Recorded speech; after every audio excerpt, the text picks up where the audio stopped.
Il faut qu'on se regroupe. Au point. L'Afrique, je vous salue.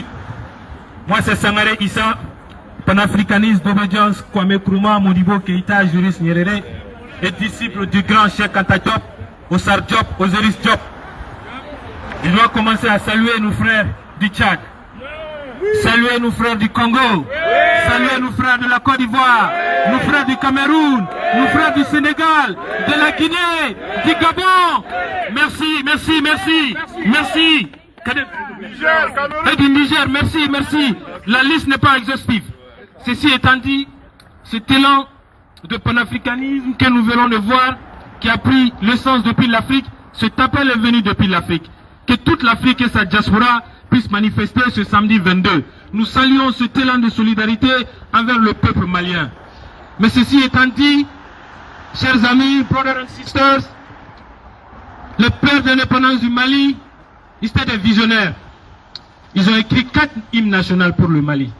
Et le 4e, je vais vous chanter cela tout à l'heure, vous allez comprendre que ce qu'ils disaient en 60, c'est ce qui est en train de se passer à l'instant, ici même. L'Afrique se lève enfin, saluons ce jour nouveau, saluons la liberté, marchons vers l'unité, dignité retrouvée, soutiens notre combat, fidèle à notre serment de faire l'Afrique unie. Ensemble, debout mes frères, tous au rendez-vous de l'honneur pour l'Afrique et pour toi Mali. Notre drapeau sera liberté pour l'Afrique et pour toi Mali. Notre combat sera l'unité. Au Mali d'aujourd'hui, au Mali de demain, les champs fleurissent d'espérance, lesquels vibrent de confiance. Mes amis, c'est l'Afrique qui se réveille aujourd'hui et dans sa diaspora.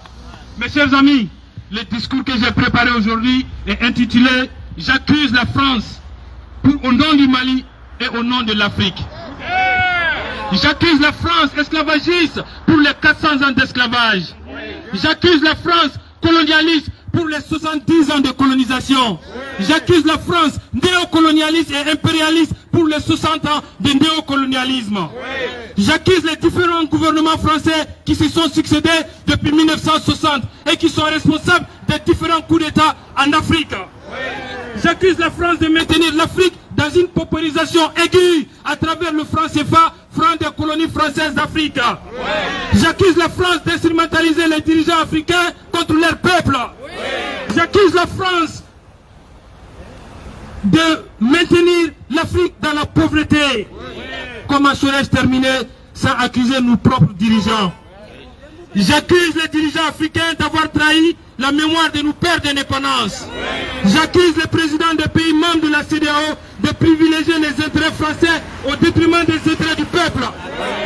Et enfin, j'invite la jeunesse africaine à s'intéresser au panafricanisme, à militer dans les partis panafricanistes, afin qu'on puisse réaliser l'unité africaine. Afin de voter, je vous demande la jeunesse africaine de voter pour les leaders panafricanistes, afin que nous pouvons réaliser l'unité africaine. Ceci étant dit, chers amis, brothers and sisters, chers camarades, je vais me mettre à genoux aujourd'hui à votre nom, au nom de la jeunesse africaine et de l'ensemble du peuple malien, en demandant au président Assimi de ne pas reculer, en demandant au président Assimi de garder le cap, en demandant au président Assimi d'avancer tout droit dans ses bottes. À cause de lui, à cause de ce qui se passe au Mali, on peut récupérer notre indépendance. Nous pouvons récupérer notre indépendance. Assimi, le peuple est derrière vous, le colonel. Le président Assimi, l'Afrique est derrière vous. Je me mets à genoux au nom de cette diaspora qui est là aujourd'hui, au nom de cette Afrique qui est debout à travers toute l'Afrique et sa diaspora. Ne recule pas le président Assimi. La chance que vous avez dans votre main, un homme ne peut pas l'avoir 2 fois dans sa vie. On nous disait que Modibo Keïta, Dieu ne donne pas un dirigeant comme Modibo Keïta 100 ans dans la vie d'un pays. Modibo Keïta, nous avons fêté ses centenaires il y a juste 5 années. C'est comme si un autre Modibo Keïta est en train de venir dans ce siècle. Le président Assimi ne recule pas, le Mali ne va pas reculer. On a déjà montré que nous sommes avec vous. Vive le Mali, vive l'Afrique, vive le panafricanisme. À vous les frères tchadiens, merci. À vous les frères nigériens, merci. À vous les frères camerounais, merci. À tous ceux dont je n'ai pas cité, merci d'avoir effectué le déplacement. Les frères sont venus de New York, les frères sont venus de Phila, Pennsylvania, ceux qui sont venus de Baltimore, ceux qui sont venus de Memphis, ils ont pris l'avion, ils sont venus ce matin. Il y en a qui sont venus de Virginia, d'ici. Merci à vous tous. Vive l'Afrique, vive l'Afrique, vive le Mali, vive l'unité africaine. Merci. Merci. Notre premier key speaker, M. Issa Sangaré. Le deuxième speaker, c'est Eric